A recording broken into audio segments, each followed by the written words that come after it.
হুগলির সপ্তগ্রাম বিধানসভার অন্তর্গত মহামনদ গ্রাম পঞ্চায়েতের রামনাথপুর থেকে রহিমপুর পর্যন্ত রাস্তার অবস্থা আজ চরম বেহাল। প্রায় 25 বছর ধরে পাকা রাস্তার অপেক্ষায় দিন গুনছেন এলাকাবাসী। মাটির রাস্তা জুড়ে গর্ত, সামান্য বৃষ্টিতেই কাদা ও জল জমে যাতায়াত অচল হয়ে যায়।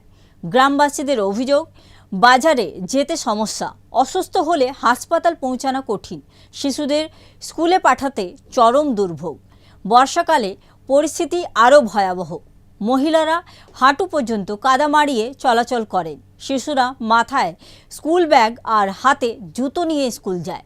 এক গ্রামবাসীর প্রশ্ন, আমরা ভোট দিই কিন্তু আমাদের এলাকায় উন্নয়ন হয় না কেন? শুনুন কি বললেন গ্রামবাসীরা। রাস্তাটার জন্যই আমরা বলছি, মানে রাস্তাটা জিসে হয়, মানে ভোটের আগে যেন রাস্তাটা কমপ্লিট হয়ে যায়। আমরা নালে ভোট দিতে যাব না, কোনো পার্টিকেই ভোট দেবো না, এইটুকুনই আমরা চাই, আর কিছু চাই না। কবে থেকে রাস্তা এরকম হাল আছে? আরে এ 15-20 বছর থেকে এই রাস্তায় আমরা হাঁটাচলা করছি, মানে এই রাস্তায় সব কিছু। তো রোগীরা বা ছাত্রীরা কিভাবে স্কুল যায়? কি করে যাবে? ওই তো মাথায় করে নিয়ে যায় বই খাতাগুলো, বই হাতে করে জুতো ধরে বইগুলো মাথায় করে চাপিয়ে নিয়ে চলে যায়। তাছাড়া আমাদের তো উপায় নেই, মানে রুগী একটা যে শরীর খারাপ হবে ওইখানে বয়ে নিয়ে যাবে, তবে রুগী যাবেন, তাছাড়া যাবে না, এখানে গাড়ি ঢুকবে না। আপনারা বাজার কি করতে চান? ওই তো খেতে পাই না, তখন আলু ভাতে ভাত খেতে হয়। যদি বৃষ্টি আরম্ভ হয় আর যেতে পারি না, আলু ভাতে ভাত করে খেতে হবে।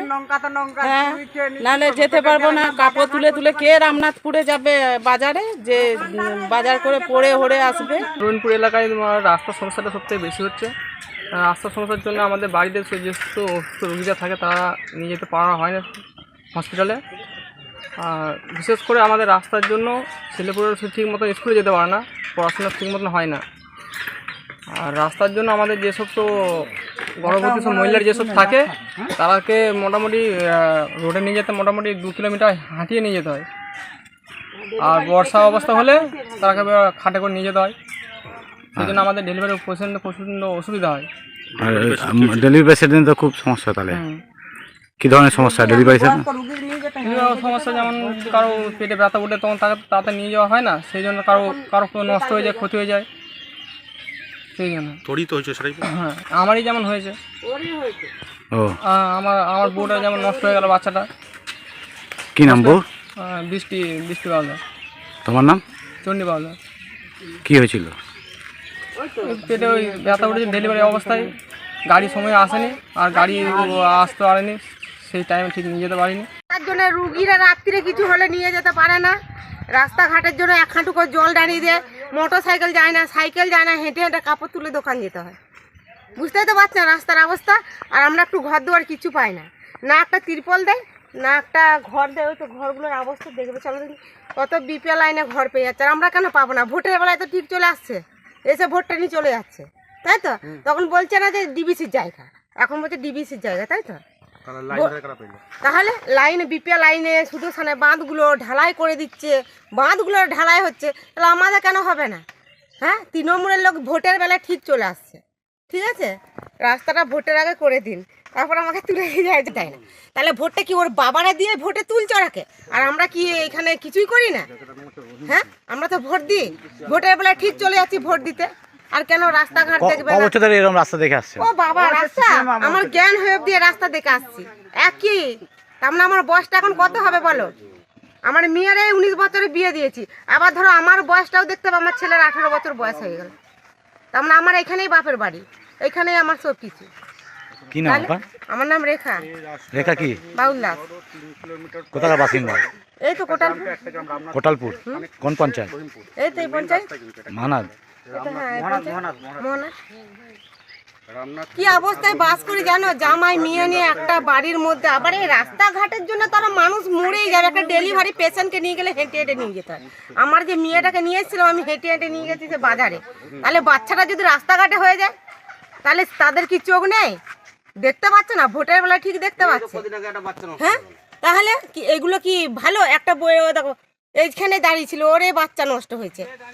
হ্যাঁ, ওর এই বইয়ের বাচ্চা নষ্ট হয়েছে, তারপরে হেঁটে হেঁটে গেলে একটা তো পেটে ধকল আসে বলে, তাহলে ওরা কি বুঝে না? ভোটের বেলা ঠিক দেখবে চলে আসবে, তাহলে ভোট তো মানুষ দিচ্ছে, বলছে রহিমপুরের লোক ভোট দেয় না, খালি কোটালপুরের লোকেই ভোট দিচ্ছে, ওদের মুসলিমগুলোই ভোট দিচ্ছে, আমাদের এই গরিব দুঃখীরা ভোট দেয় না, আর গরিব দুঃখীরা কিছু পায়ও না, আসবেই না খোঁজ দিতে। চারিদিকে লাইট দিয়েছে, বাঁধের উপরে দিয়ে যায়, বন বাধা দিয়ে একটা লাইট খুঁজেছিলাম, তাই দেয়নি খোঁজ। চলুন না বন দিয়ে যাওয়া আসা করি রাতভিত অন্ধকারে, আর রাস্তা দেখে না লোক একবার পুরো লাইটে ছেবে দিচ্ছে, তাহলে এখানে কি লাইট দেওয়া যায় না, যেহেতু সেস্টার বোস করা আছে। বিজেপির হুগলি সাংগঠনিক জেলা সহ সভাপতি স্বরাজ ঘোষ সরাসরি তৃণমূলকে আক্রমণ করে বলেন যে তৃণমূল উন্নয়নের বড় বড় কথা বলে, পথশ্রী প্রকল্পের নামে প্রতি বছর প্রচুর টাকা ঘোষণা হয়, কিন্তু বাস্তবে গ্রামের মানুষ রাস্তা পাচ্ছে না।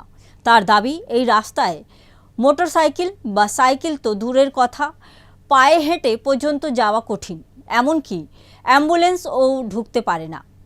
তিনি হুঁশিয়ারি দিয়ে বলেন যে রাস্তা মেরামত না হলে বিজেপি কর্মীরাই মাটি কেটে গর্ত ভরাট করে কাজ শুরু করবে।